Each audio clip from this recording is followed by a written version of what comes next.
Petrol का दाम बढ़ेगा वापस।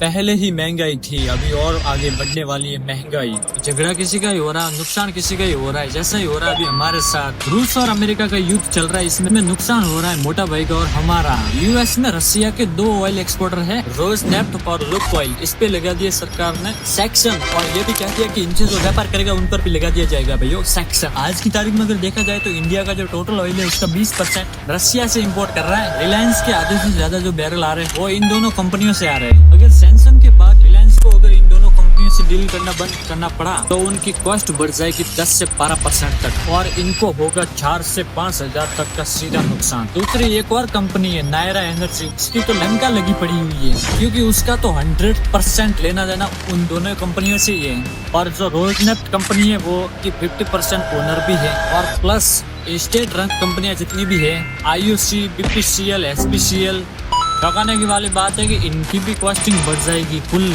और फिर इनके हाथ में भैया क्या रहेगा, पेट्रोल डीजल की रेट बढ़ा देते हैं। पेट्रोल डीजल की रेट बढ़ गई तो क्या होगा, बहुत कुछ होगा।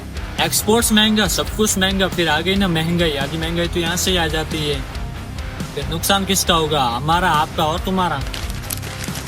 और इनसे बचने की सिर्फ 2-3 ऑप्शन ही है। पहला ऑप्शन कि सरकार इसका कोई निवारण कर ले, इसका कोई उपाय निकाल दे और हमें बचा ले महंगाई आने से। दूसरा, सरकार दाम बढ़ा दे पेट्रोल के। तीसरा, एथेनॉल मिला दे थोड़ा। वैसे आपको क्या लगता है कि एथेनॉल मिलेगा, पेट्रोल महंगा होगा या नुकसान होगा?